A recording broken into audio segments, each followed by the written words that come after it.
plat. Pour les tout petits. Hein, Pour les tout petits. Et alors, voilà. Ben oui, comme ça.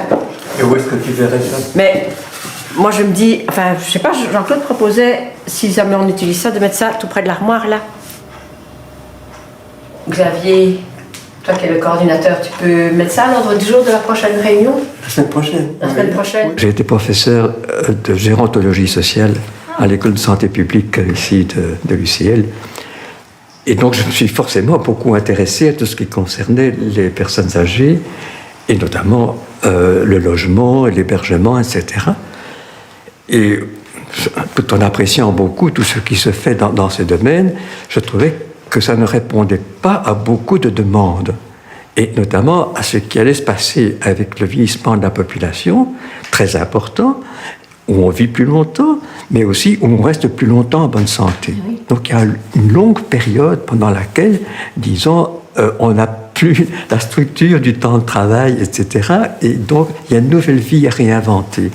Et c'est un peu dans cette idée-là, dans la recherche d'un projet de vie avec et autour d'un logement. Et on a appris donc en Angleterre, il y avait comme ça donc une maison. Ah oui, c'est comme ça que vous êtes allé visiter, c'est ça? Oui. On est parti à une dizaine pour faire cette visite, et en revenant, disons, on a créé la FCL à Bayfield, Belgium. Et je vous assure que c'était pas facile de faire entrer l'idée que des personnes âgées pouvaient prendre la responsabilité de leur maison. Ça, c'était inconcevable. Un personne âgée, c'est une personne qui doit être aidée, madame. Mais qu'elle puisse se débrouiller toute seule et même organiser une maison et faire vivre une maison avec tout ce qu'il y a, le financement, l'entretien, etc. Ça, non, c'était pas faisable, c'était imprudent d'ailleurs. Les habitants ici, on n'arrive pas en disant « voilà, j'ai envie de louer un appartement ». Les habitants sont cooptés.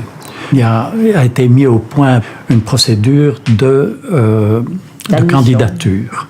Donc la personne qui a visité les lieux, qui est intéressée, commence par écrire une lettre de motivation, plus ou moins personnelle, pour expliquer pourquoi elle espère rentrer dans la maison et ce qu'elle peut éventuellement y apporter. Ensuite, elle demande à être invitée à un repas pour faire connaissance des autres habitants.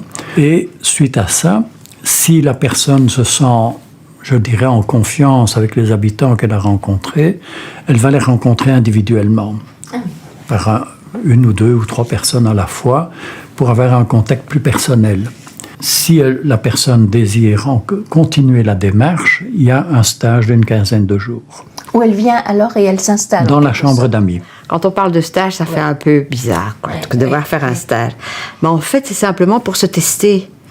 On a besoin de se tester pour venir ici. Vous l'avez fait aussi. Et on l'a fait aussi.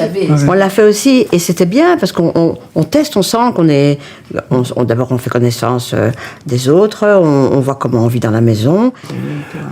Suite à ces 15 jours, il y a un vote secret qui se fait au niveau des habitants. Pour dire, voilà, on est preneur ou on n'est pas preneur, on croit pouvoir absorber le candidat ou pas, ou la candidate ou pas. En venant ici, on adhère à une charte aussi, oui. C'est ça c'est important évidemment. C'est important. Ça fait partie de la grande... Ben oui, du projet, quoi. On adhère à un projet avec une charte de base qui est la tolérance, etc., l'accueil, l'ouverture sur l'extérieur, etc. Donc, c'est clair que si on a quelqu'un qui vient visiter la maison et qui a des propos racistes, déjà, ça ne va pas, quoi. Dans notre maison ici, tout le monde est actif, autonome, tout le monde a une vie culturelle et sociale extérieure. Cette maison-ci.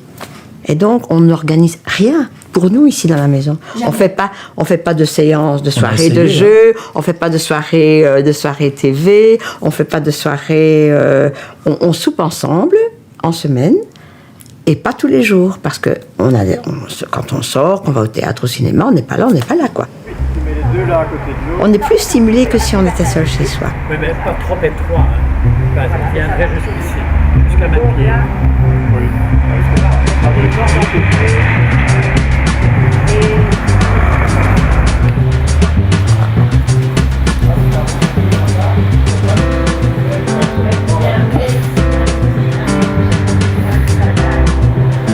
Et un autre plus qu'il y a aussi, c'est que on est en sécurité.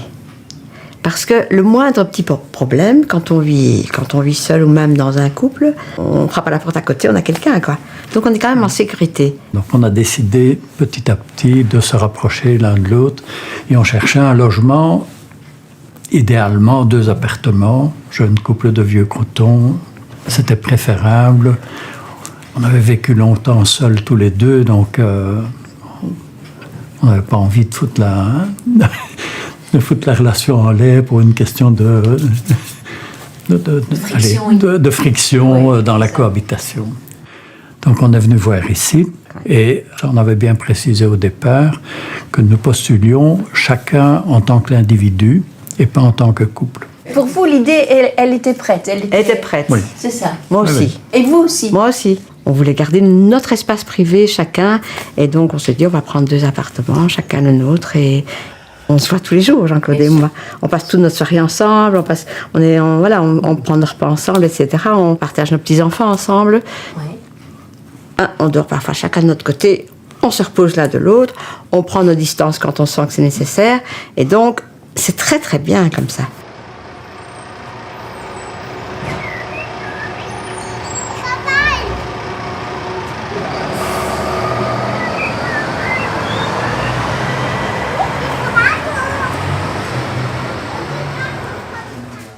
Enfin, je suis contente que Marcus passe ses journées ici. Fais une cabane, tu oublies, fais une cabane. Je trouvais ça un chouette cadre pour lui, plus que Scarbeck et que l'appartement de Scarbeck.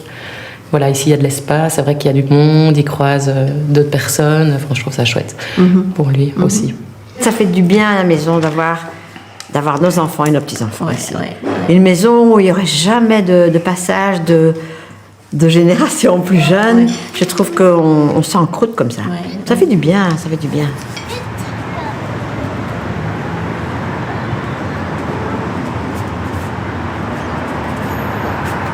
Quand on entre ici, on n'est pas obligé de rester non plus. Hein. Ah oui, c'est vrai. Ça peut être une étape. Hein. On peut rester 5 ou 10 ans ici, puis se dire non, moi, voilà, on a une habitante qui part, hein, qui est entrée ici jeune et qui part. Qui dit moi, c'est une étape de ma vie, maintenant je passe à autre chose. Donc c'est pas du tout quelque chose de définitif. Donc pour vous, ce n'est pas une solution de grand âge, on va dire. Non, ce n'est pas une solution de grand âge. C'est un choix pour des personnes indépendantes qui n'ont plus de charge familiale, disons. Voilà. C'est ça. Oui. Mais Ça on serait peut imaginer difficile. quelqu'un qui vient ici à 50 ans. Pourquoi pas? On imagine même de ne pas mettre de limite d'âge. On n'a pas besoin d'avoir une limite d'âge.